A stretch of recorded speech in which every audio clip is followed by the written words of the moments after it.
Choosing A-levels is really not an easy decision. I know when I chose my A-levels, it definitely took a lot of thinking. Hey guys, welcome back to the channel. If you're new here, my name is Jack and I'm a year 13 student studying biology, chemistry, maths and psychology. In this video, I want to make it easier for you guys to choose your A-levels, and hopefully by the end of this, you'll have a better idea on how to go about making the decision. As usual, timestamps will be in the description below so you can jump around and find exactly what you're looking for without wasting any time. Now, before we get into the actual advice, I do just want to start by saying that you really shouldn't underestimate year 12 and what A-levels will be like. You'll probably hear this a lot, but A-levels is definitely a really big jump from GCSE, and regardless of how prepared you think you are, you'll inevitably feel that huge shift in workload and stress and all of the new things that come with A-levels. I genuinely think that this is going to be a challenge for everyone, and so you shouldn't really be scared about how you're going to adjust. I feel if you have the right mindset for A-levels and you're prepared to revise and you're prepared to work,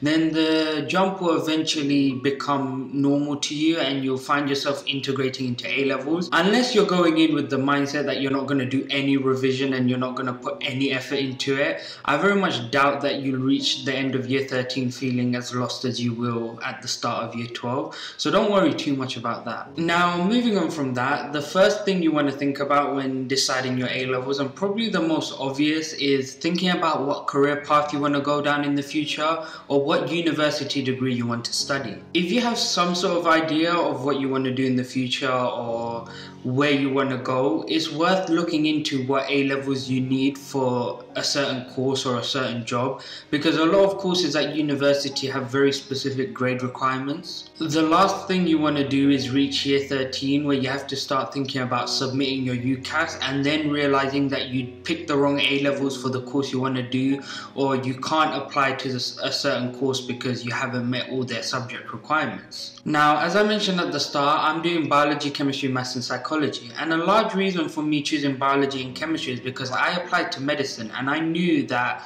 coming into year 12 I was always planning on applying to medicine, and most universities have the required subjects of chemistry and biology, so I wanted to make sure that I definitely had the correct A-levels so I could apply to the course I wanted to. Now, if you don't know what course you want to study, that's perfectly fine, but if you do have a rough idea, then it's worth looking into it so that you can set yourself up with the best opportunity to get into your dream uni or get to do your dream course. Another important thing to consider is what subjects or what A-levels do you think you'll actually enjoy. It's definitely important to think about what you want to do for the future, but if you choose A-levels that you don't enjoy, then it's going to be a lot harder for you to revise for it. A-levels, regardless, is going to be stressful, as I mentioned at the start, but choosing subjects that you actually enjoy can definitely make that stress a lot more manageable and revision a lot more enjoyable. Now, I'm not saying you have to enjoy everything about a particular subject. I know for me, maths is probably one of my favorite subjects. I loved it throughout GCSEs. But A-level statistics is something that I genuinely despise and I can't really stand it. So it's natural to not like everything about your subject. But if you genuinely enjoy it, then that's a good place to start in terms of helping you make a decision. Like I mentioned before, I applied to medicine, so me choosing psychology wasn't necessarily because I needed it for my application. Yes, doing psychology has definitely given me a unique insight into a lot of elements of medicine, but in terms of UCAS and in terms of grades required, it's not a mandatory subject I had to take.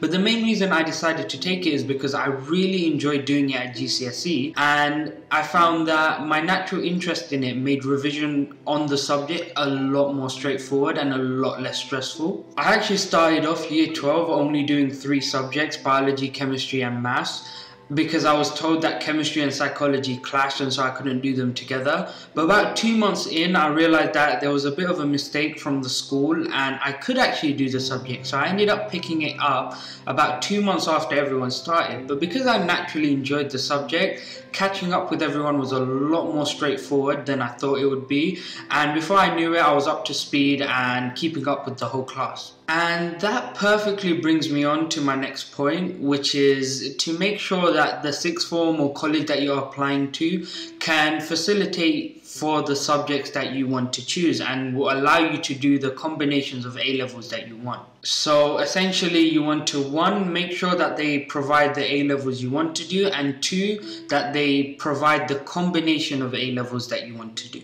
This is really important, especially if you're wanting to do a very specific A level that might not be provided for at every sixth form or college, and so you'd have to definitely narrow down where you'd end up going, or even seeing whether or not the place you're planning to go to offers that subject. It's also important to check the timetables for the year that you're going to start A levels and make sure none of your subjects clash.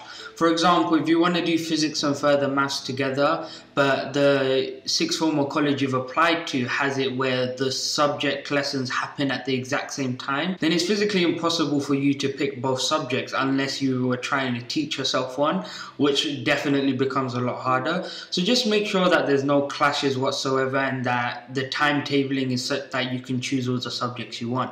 It's definitely something that I probably should have spent more time thinking about, but I wasn't too fussed because for me psychology at the 4th A level, like I said, wasn't mandatory, so I didn't really mind too much that I couldn't do it. But obviously when I found out I could, I jumped on it straight away and picked it up. But yeah, just make sure you don't fall into that same position as me where you come to apply to the sixth form and only on the day you realize that you can't actually do the subjects you want, and then you're just going to start panicking and you're not going to know what to do. And with that, we have reached the end of the video. So if you enjoyed the video or found it helpful, then leave a like, subscribe, and let me know what you thought about it, or if there's any question you have regarding choosing your options. I've gone through the whole process, so if there's any very specific question you have, then I'll try my best to answer it in the comments below. That's been all from me, and goodbye.